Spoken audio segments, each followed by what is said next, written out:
Hello friends, welcome to my YouTube channel. आप सभी का हार्दिक स्वागत है इस सेशन में। आज की इस वीडियो में देखने वाले हम दोस्तों 1 से 4 जनवरी 2023 का करंट अफेयर्स, जो कि आपके एग्जाम पॉइंट ऑफ व्यू से काफ़ी ज़्यादा महत्वपूर्ण रहने वाला है।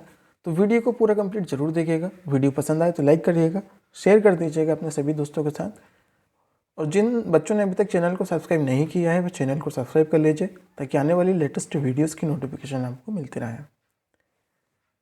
शुरुआत करेंगे साथियों फर्स्ट क्वेश्चन के साथ। विश्व शतरंज ब्लिट्ज चैंपियनशिप में कोनेरू हम्पी ने कौन सा मेडल जीता है? तो दोस्तों यहाँ पर कोनेरू हम्पी ने सिल्वर मेडल जीता है। तो ऑप्शन नंबर सी इस क्वेश्चन का राइट आंसर हो जाएगा।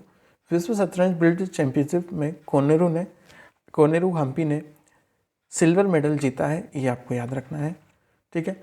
और दोस्तों पूर्व भारतीय विश्व रैपिड शतरंज चैंपियनशिप कोनेरू हम्पी ने अल्टमाटी कजाकिस्तान में, जो कि फिडे द्वारा संपन्न हुआ है, वर्ल्ड ब्रिटिश शतरंज चैंपियनशिप में महिला वर्ग में रजत पदक जीता है। तो ये आपको याद रखना है।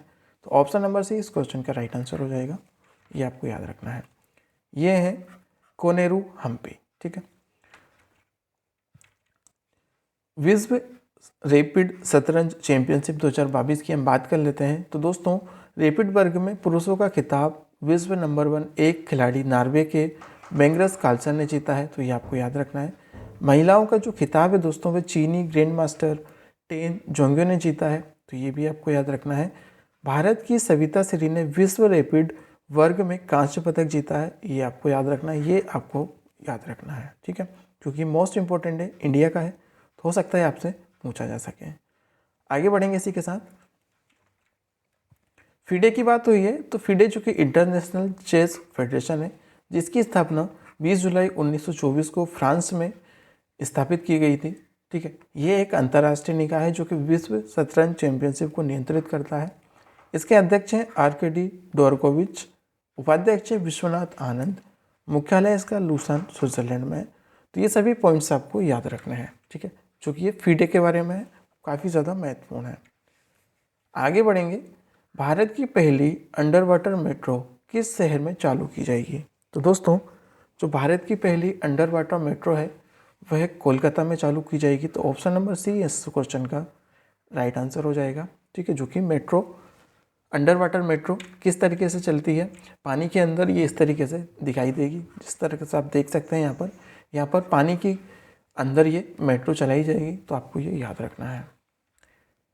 आगे बढ़ेंगे इसी के साथ। कोलकाता मेट्रो रेल कॉरपोरेशन के अनुसार भारत की पहली पानी के नीचे मेट्रो सेवा ईस्ट वेस्ट मेट्रो कॉरिडोर परियोजना, जो कि दिसंबर 2023 तक पूरी होने की संभावना है। मेट्रो लाइन सोल्ट लेक को हावड़ा से जोड़ेगी। ये पॉइंट्स महत्वपूर्ण है, क्योंकि ये सोल्ट लेक को हावड़ा से जोड़ेगी। तो ये आपसे पूछा जा सकता है। हुगली नदी के किनारे जुड़वा सुरंग लगभग आधा किलोमीटर लंबा है, जिस मेट्रो ट्रेन द्वारा 1 मिनट से भी कम समय में कवर किया जाएगा। तो ये सारे पॉइंट्स आपको याद रखने हैं। आगे बढ़ेंगे। FSSAI के जो अध्यक्ष हैं, CEO हैं, वह कौन बने हैं? तो दोस्तों इसके जो CEO बने हैं वह कौन बने हैं? जी कमला वर्धन राव, यानी ऑप्शन नंबर सी इस क्वेश्चन का राइट आंसर हो जाएगा। जी कमला वर्धन राव जो कि FSSAI के CEO बने हैं, ये हैं एस कमला वर्धन राव। ठीक है, जो कि ये CEO बने हैं। FSSAI यानी food safety and standards authority of India, जिसकी स्थापना 5 दिसंबर 2008 को हुई थी। और ये एक खाद्य सुरक्षा के मामले में एक कंपनी है। तो ये आपको याद रखना है, अथॉरिटी है। ठीक है, ये आपको याद रखना है। उत्तर प्रदेश की पहली महिला पुलिस कमिश्नर कौन बनी है? तो दोस्तों यूपी की जो पहली पुलिस कमिश्नर बनी है वह कौन है? तो ये है लक्ष्मी सिंह, यानी ऑप्शन नंबर ए इस क्वेश्चन का राइट आंसर हो जाएगा। ये है लक्ष्मी सिंह, जो कि यूपी पुलिस की पहली कमिश्नर बनी है। साथ ही वीडियो अगर पसंद आ रही है तो लाइक कर दो, शेयर कर दो सभी दोस्तों के साथ।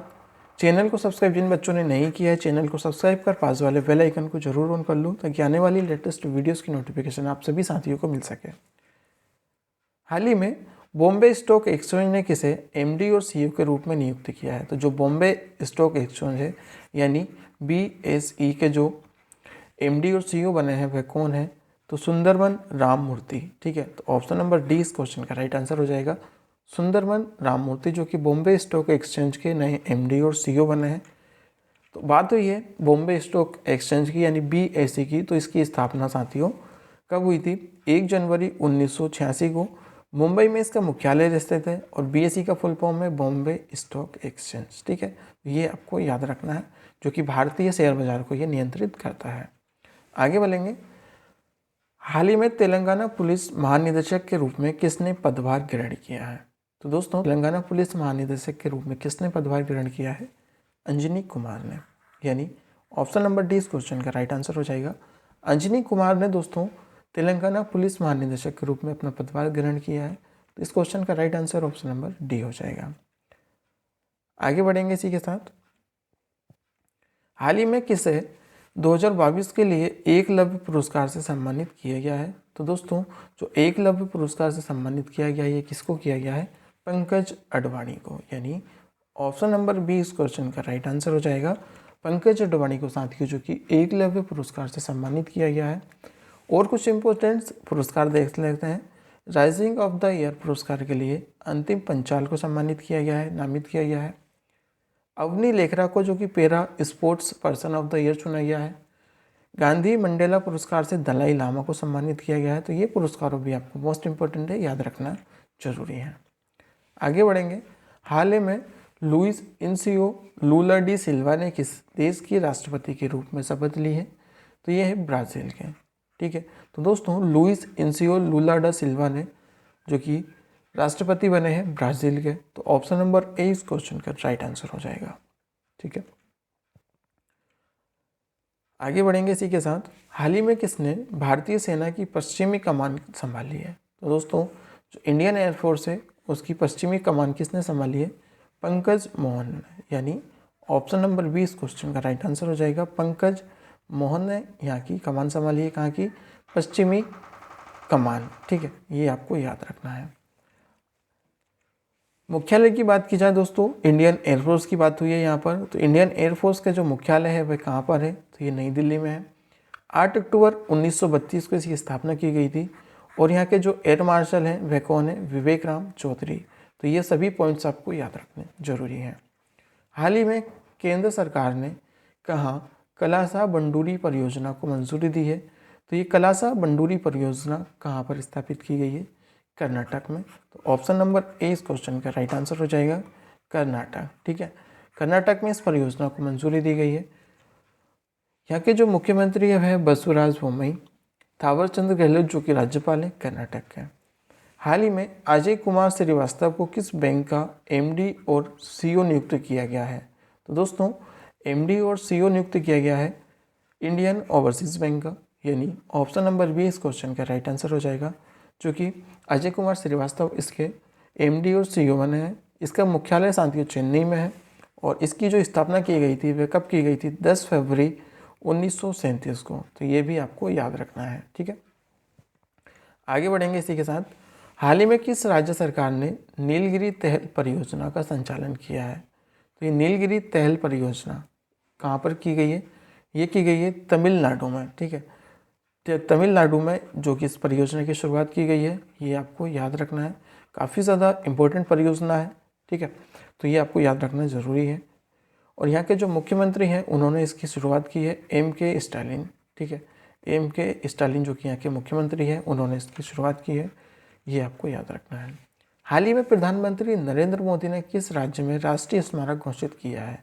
तो दोस्तों, यहाँ पर राइट आंसर हो जाएगा राजस्थान में। राजस्थान में दोस्तों जो कि राष्ट्रीय स्मारक घोषित किया गया है।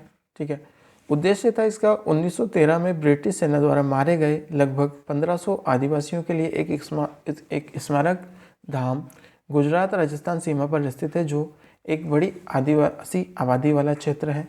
तो यहाँ पर राष्ट्रीय स्मारक घोषित किया गया। तो वेरी वेरी इंपॉर्टेंट क्वेश्चन है, याद रखिएगा। मुख्यमंत्री हैं यहाँ के अशोक गहलोत, राज्यपाल हैं यहाँ के कलराज मिश्र। तो मोस्ट इंपॉर्टेंट है, ये सभी पॉइंट्स आपको याद रखना है। दोस्तों, ये रही आज की हमारी वीडियो। उम्मीद है आप सभी को वीडियो पसंद आई हो। तो प्लीज़ यार लाइक कर दो, सभी शेयर कर दो। जिन बच्चों ने चैनल को सब्सक्राइब नहीं किया है वे चैनल को सब्सक्राइब कर दो, साथ में ये बेल आइकन जरूर ऑन कर लो। चलिए मिलते हैं एक शानदार वीडियो के साथ, तब तक के लिए पढ़ते रहिएगा। बाय बाय, जय हिंद।